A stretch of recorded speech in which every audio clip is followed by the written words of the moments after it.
classified are being the most cut. It affects our licensed staff just as much. Nice, and she's wearing the shirt, injury to one and injury to all. Because if there's any licensed staff here, they'd be the first to tell you how much we mean to them, how much they rely on us, how much the schools could not function without the work that we do. We get the kids to class, we feed them, we make sure that their needs are met, we make sure that anybody who's lagging behind gets caught back up and that everybody gets the education they deserve. So that's why an injury to one is an injury to all.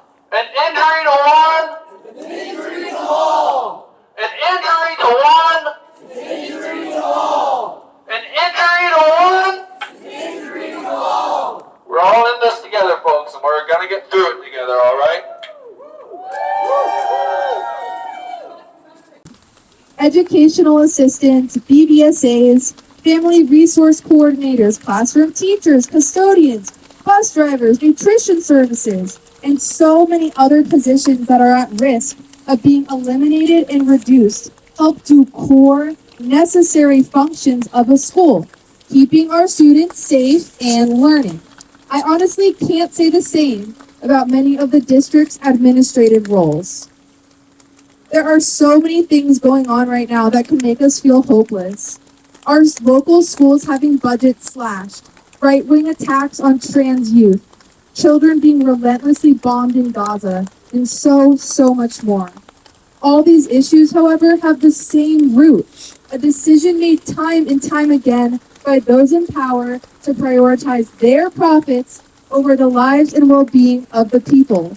Politicians and CEOs don't have the same interests as us. Their kids don't go to public schools or rely on social services like many of us do, but they control the money, so they call the shots. And because of that, our school district is staring down very real and potential funding catastrophes from the local, state, and of course, federal level.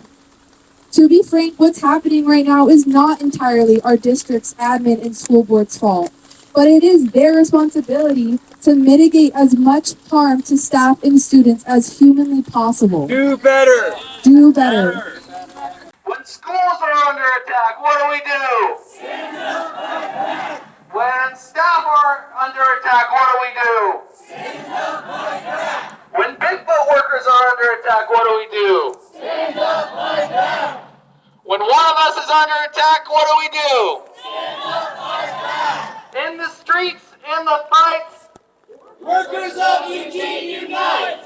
sell this building, Fund our schools. sell this building, Fund our schools. sell this building. Fund our schools.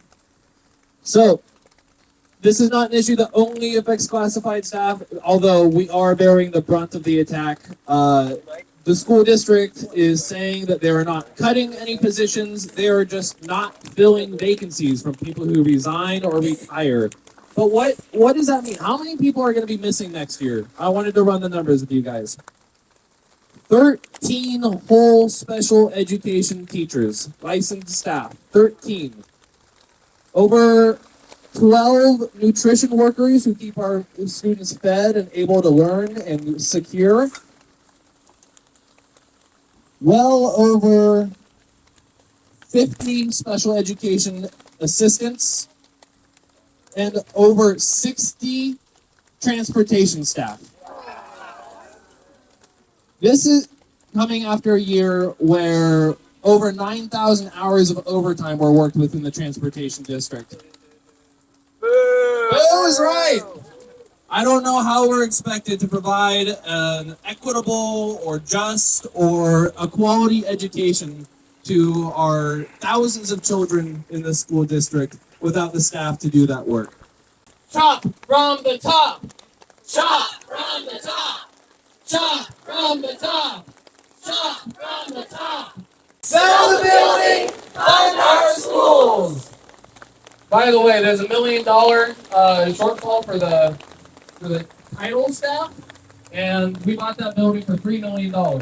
So we could have had 3 more years of keeping staff exactly the way it is, and we could still have that. Sell the building, Fund our schools. sell the building,